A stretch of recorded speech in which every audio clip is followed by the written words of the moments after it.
Во почетокот на 1912 година Бугарија и Србија ги воделе завршните преговори за Бугарско-српскиот сојуз.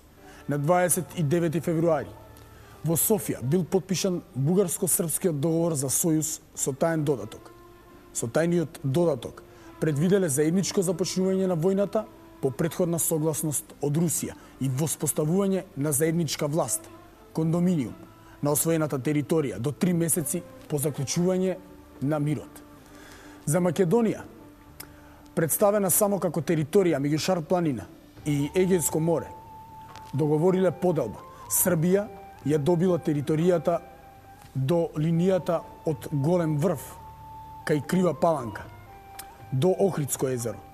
Воена конвенција подпишале на 29 април во Софија, со која се потврдил офанзивниот карактер на Бугарско-српскиот сојуз. На 14 април или на 27 април по новиот календар, грчката влада и предала на бугарската влада свој проект за грчко-бугарски сојуз за одбрана, во кој, како и во бугарско-српскиот договор, името Македонија не било употребено. Проектот предвидувал да се договори линија на разграничување на териториите на нивните интереси, за да се одбегнеле недоразбирањата и евентуален конфликт. За разлика од преговорите со Србија, каде што се разграничуваат териториите кои што ќе си ги присвојат по завршувањето на војната, не можеше да се постигне со грците, во ни едните и другите има така спротивстани позиции, да не можеше да се постигне договор за разграничување. Такви обиди имаше уште од 19 век, па продолжително до тоа време никако, бидејќи се директно се поклопува териториите на кои што претендира едната и другата страна. Затоа тие се определија тоа прашање да го остават да се реши во време на војната. Трите држави се сојузиле и се решиле за војна против Отоманската држава, откако со своето дејствување успеале да го разбијат македонското ослободително движење, кое што пак со децениските борби го подготвило нејзиниот воен пораз. Им преостанувало уште да го придобијат обезглавениот македонски народ. Без негова поддршка ризикувале неуспех и осуда за воена агресија со сите последици од тоа. Кога станало известно дека балканските држави забрзано се подготвуваат за војна против Отоманската држава, од Битола во средината на август била побарана интервенција на словенска и православна Русија во заштита на македонскиот народ и решавање на македонското прашање. На 15 август во Петроград било примено писмо со програма во 7 точки за решавање на македонското прашање во рамките на Отоманската држава, за да се спречат балканските држави да ја освојат и поделат Македонија. 1. Енергично застапување на братска Русија во полза на македонците. 2. Уништување на бугарската, српската и грчката пропаганда во Македонија. 3. Отварање на училишта на словено-македонски јазик. 4. Воспоставување на црковна независност, автокефална словено-македонска црква со седиште во Охрид. 5. Слободен развиток на националната самосвест, тоест свеста дека словено-македонците се еден неделив народ, во интерес на зачувување на Отоманската империја. Турската власт треба со сите културни мерки да го помага распространувањето на оваа пропаганда, што сега веќе има и лојадници следбеници, како во Македонија, така и надвор од неа. 6. Во името на хуманоста, човечкото достоинство и љубовта кон својата татковина, македонската интелигенција еднаш за секогаш мора да ја прекине срамната продажба на својата совест и чест на бугарските, српските и грчките пазари. Официјална Русија, која била творецот на Сојузот на Балканските држави, очекувано го игнорирала барањето. Апелот не допрел ниту до мнозинството на повиканите македонски интелектуалци, кај кои и во тие околности не проработела поматената национална свест и совеста. Продолжиле да служат на владите на Србија, Грција и Бугарија. Одродени, тие активно работеле на подготвување и предизвикување на војната за поделба и присоединување на Македонија. Таа беше, да речеме, констелацијата. Во таква состојба го дочека македонскиот народ балканските војни. Прво, без единствена организација, без единствено раководство, со поларизирани сили. Реков, на оваа организација сметаше на надворешен фактор. Сандански остана со санданистите на тој округ да организира и да го брани, да заштити населението и да се подготвува за она што следуваше. И во таква ситуација започна Балканската војна.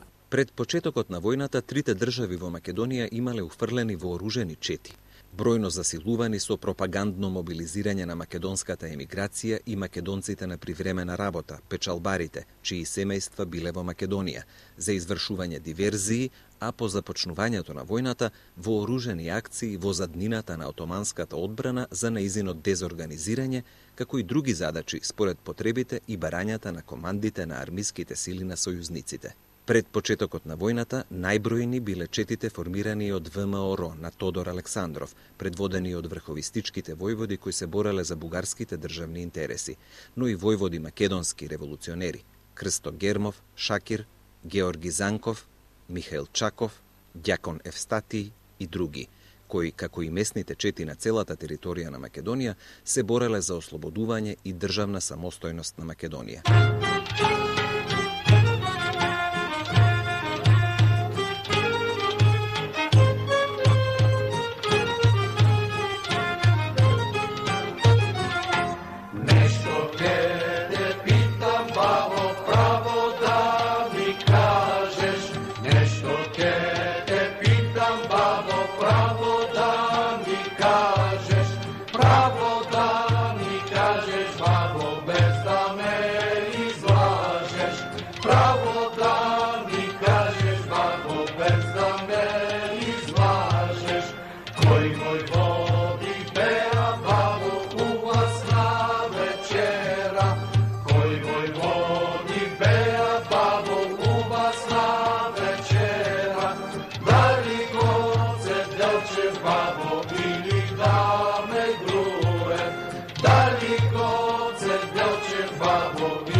Бугарија спровела масовна мобилизација на македонците од многоилјадната македонска емиграција во така наречени македонско-одрински доброволечки формации, македонско-одринско ополчение. За нивното организирање биле задолжени високите офицери на бугарската војска, полковник Александар Протогеров, мајор Петар Дрвингов и други офицери по род македонци.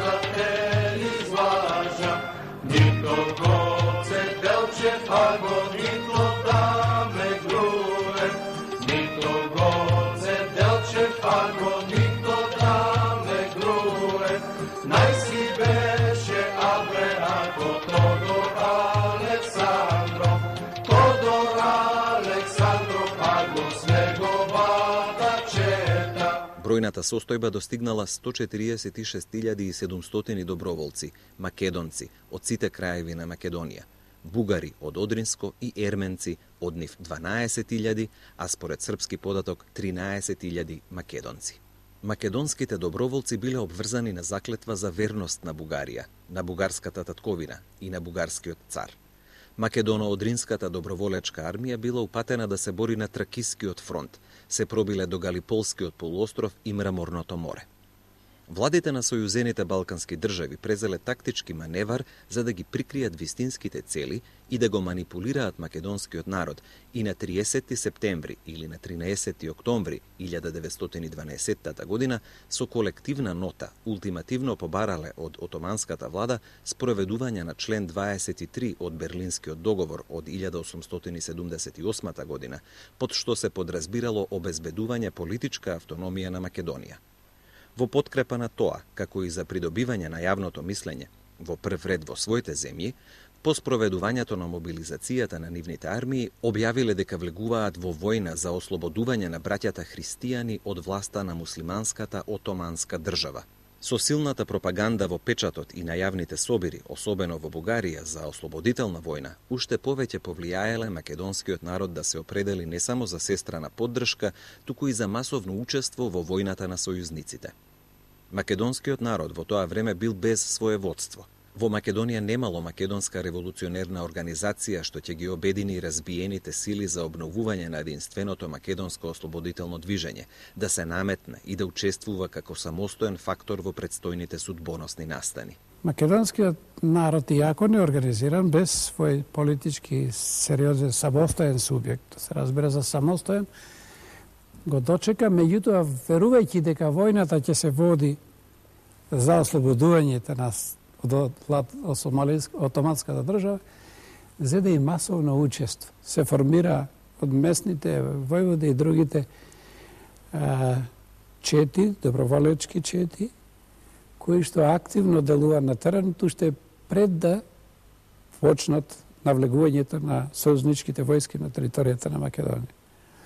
Од друга страна пак и бугарите, и србите, и грците ги ставија во движење своите воени организации или пропагандно воени организации со нивните структури на теренот и така се создаде една многу сложена ситуација и истовремено, значи, и самостојните македонски чети самоорганизирани на локално ниво се бореа истовремено и овие како предходница пак на армиите на српската, на бугарската, и Македонија се претвори во едно огромно боиште или така еден сеопатен фронт. Целата територија на Македонија беше практично едно војно поле, како може да се каже така. Имало активни местни селски вооружени чети за самоодбрана од теророт на режимот и насилствата на муслиманските банди, чиј што број пораснал до почетокот на 1912 година, но тие действувале локално во својот реон. Единствено во Серскиот округ била зачувана организирана структура под раководство на Јане Сандански. Територијата на округот имала посебна стратегиска важност за Бугарија. Со оперативниот план на главниот штаб на бугарската војска за предстојната војна против отоманската држава било определено главнината на армиските сили да действува по долината на реката Струма. На тој правец, освен отоманските армиски сили, се наоѓале и одредот на Сандански и други македонски чети. Затоа, бугарската влада се решила да го придобие Сандански за учество во сојузничката војна против отоманската држава заедно со бугарската армија, а со тоа да ја добие и поддршката на народот. Сандански со другите македонски војводи, негови следбеници, на кои им биле познати аспирациите на балканските монархии, стравувале дека се подготвува окупација и поделба на татковината. Македонските социјалисти повикувале за спречување на војната. Димитар Влахов, во својство на представник на Социјалистичката федерација, во Солун го потпишал манифестот на балканските социјалисти, објавен во септември 1912 година.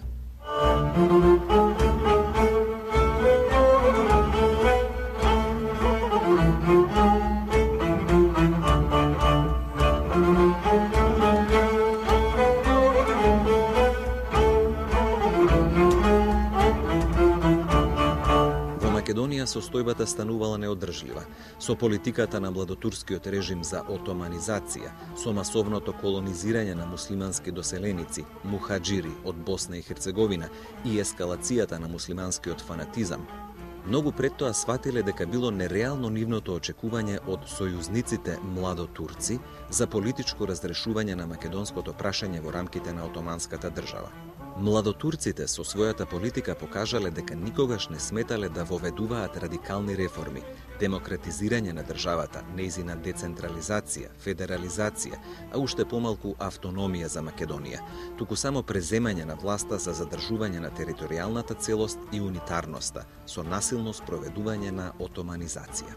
Во таква ситуација не им преостанувало друго освен да се сообразат со реалноста за неизбежност на војната. Се нашле во положба да веруваат дека предстојната војна сепак ќе донесе ослободување на македонскиот народ и организирање на Македонија како самостојна држава, членка на Балканскиот сојуз.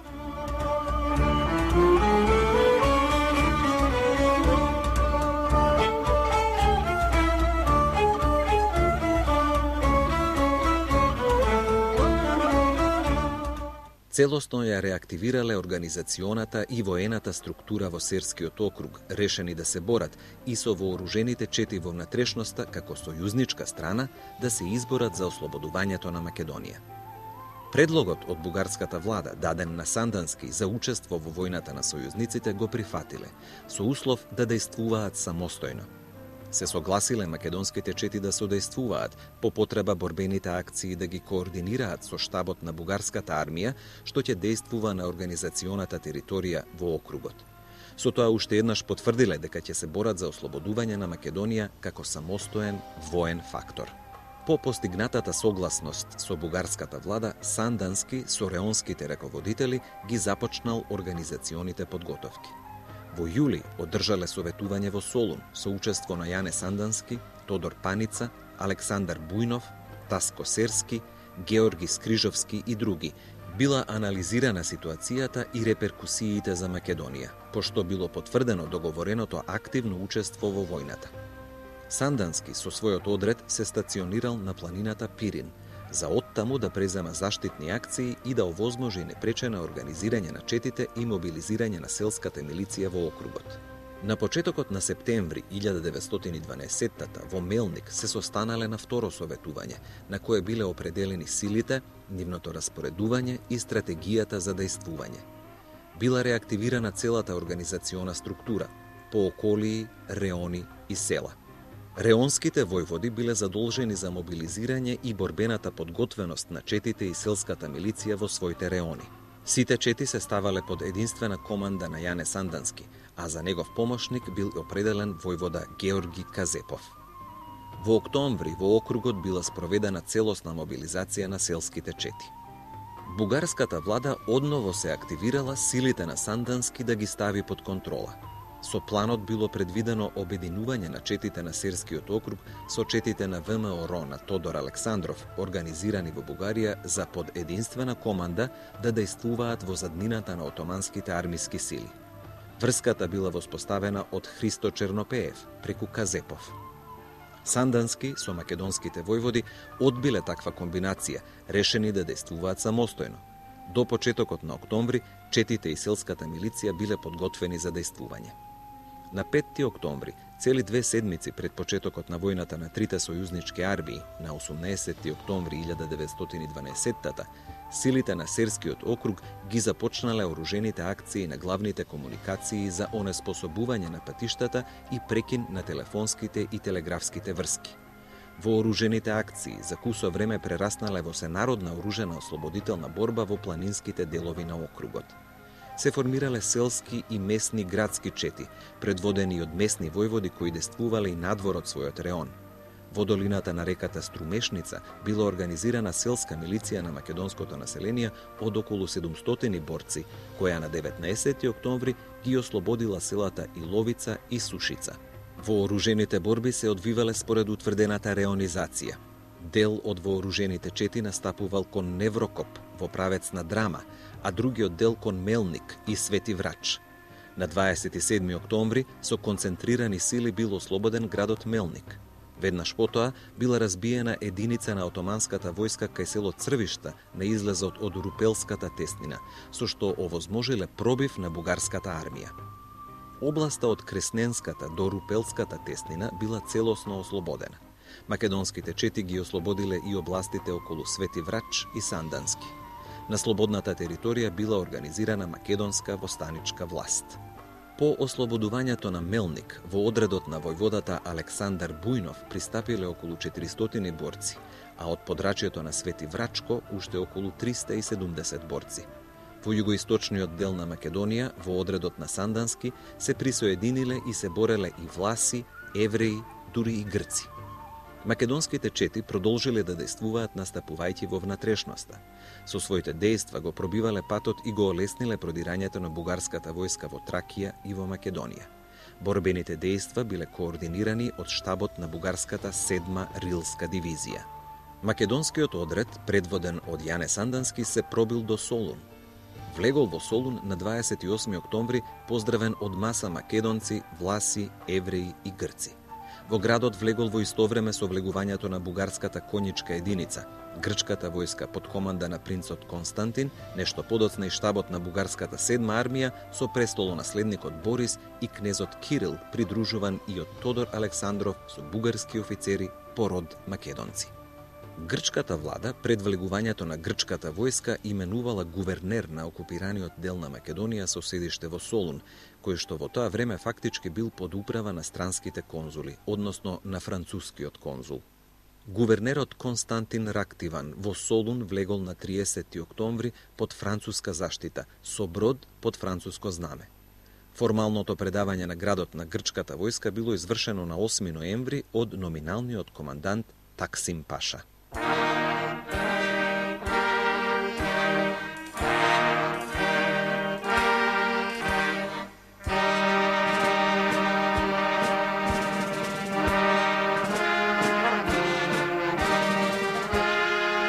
Влегувањето на грчката војска во Солун во Грција било представено како триумф на војничкиот гений на престолонаследникот Константин во контекст на победата на македонскиот цар Филип Македонски.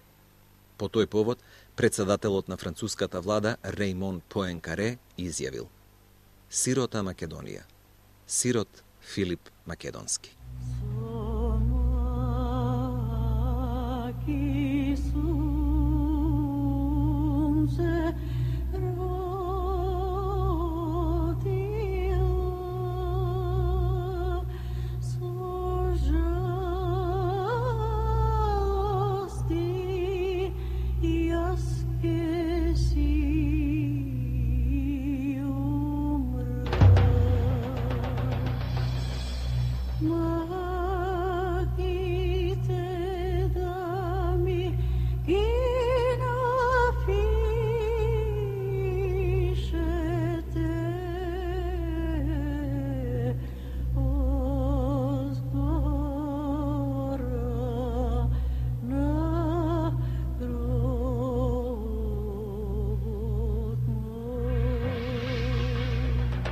Со заземањето на грчката војска на Солун со морскиот брег на Егејското море на север до Битола, планината Кожув, Гевгелија, Петрич, Родопите, на исток до реката Места, била воспоставена линија на разделување со српската и со бугарската војска до мај 1913 година. Србија го окупирала вардарскиот дел на Македонија, до демаркацијската линија со бугарската војска.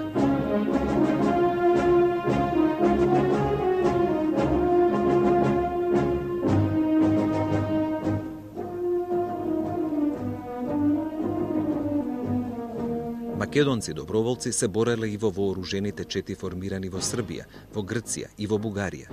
Сите тие биле формирани главно од македонците во тие држави. Влегувањето на сојузничките војски на територијата на Македонија, македонскиот народ го прифатил како чин на солидарност, им давал сестрана помош, храна, материјали и превозни средства и зел непосредно масовно учество во борбите за свое ослободување и државна самостојност. Тоа се однесувало на масата македонски народ, неорганизиран, но воден од вековниот стремеж за слободен живот. Токму поради неорганизираноста не се наметнал како самостоен воен фактор. Македонските доброволечки чети и селската милиција се бореле заедно со српската војска во сите големи битки кај Куманово на 23 и 24 октомври. Во борбата кај Куманово на 23 октомври околу 2000 македонци од местното население во Кумановско самостојно се бореле против отоманската војска на фронтот кај Младо Нагоричане. На Бабуна На 21 октомври местните чети овозможиле пробив на српската војска во Пелагонија. Во борбите кај Битола на 18 и 19 ноември и местните чети придонале за победите и напредувањето на српската војска кон Лерин. Во приморскиот дел на Македонија, македонскиот народ во повеќе области масовно востанал, во Сјатиста, Костурско, Кожанско и други подрачја. Македонски доброволечки чети дејствувале пред влегувањето на грчката војска, се бореле заедно со грчката војска се до влегувањето во градот Солун. Се бореле и гинеле со убеденост дека се борат за ослободување, а не за окупирање и поделба на Македонија. Се пројавиле и први протести.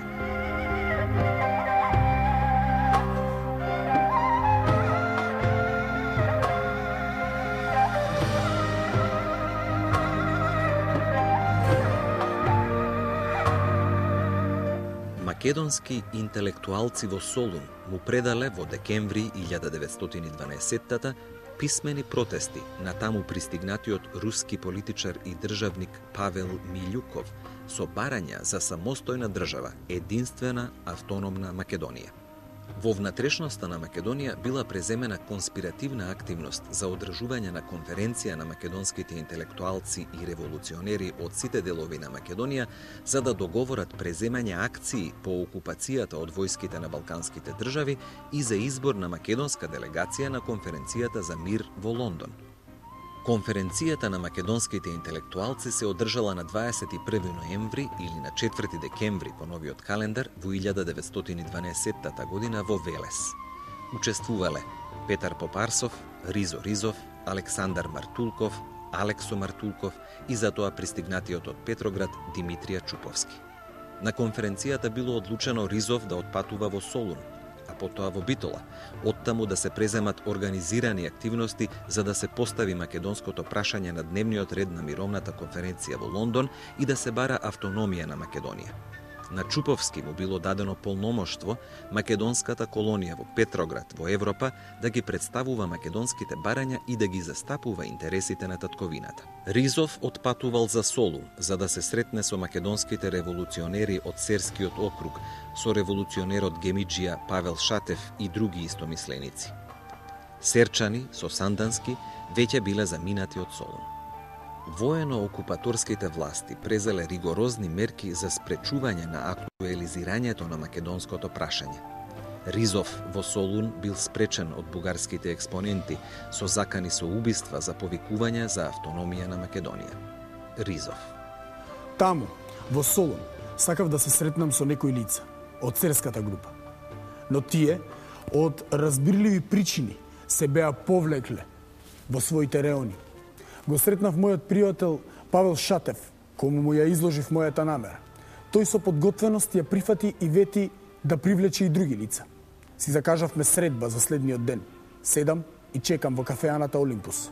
Дојде Шатев, придружуван од професор Јордан Иванов, кој во тоа време заедно со Тодор Александров беше во придружба на дојдениот во Солун престолонаследник Борис. Тие седнаа и започнавме да разговараме. Јас доста резервирано го изложив моето стојалиште во врска со создадената положба. Професорот Иванов, откако долго време ме слушаше и молчеше, се сврте кон мене и со одсечен тон ми рече: "Момче, за тој збор, автономија, ние јазици ќе сечеме. Затоа ли бугарскиот народ се тепаше?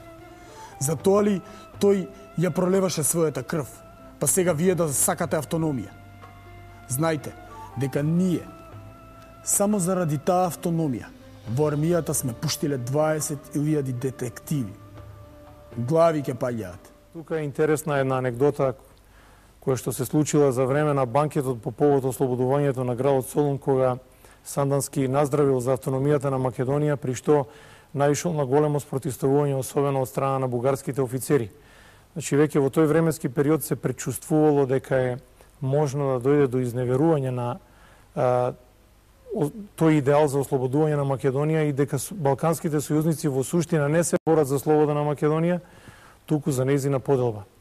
Така всушност завршила и првата Балканска војна, која што била верификувана со Лондонскиот мировен договор, на кој што договор е направена првата поделба на Македонија. Македонија не добила ниту автономија, ниту независност, ниту некаква самоуправа, туку била поделена помеѓу балканските држави. До кога, браќа мили македонци,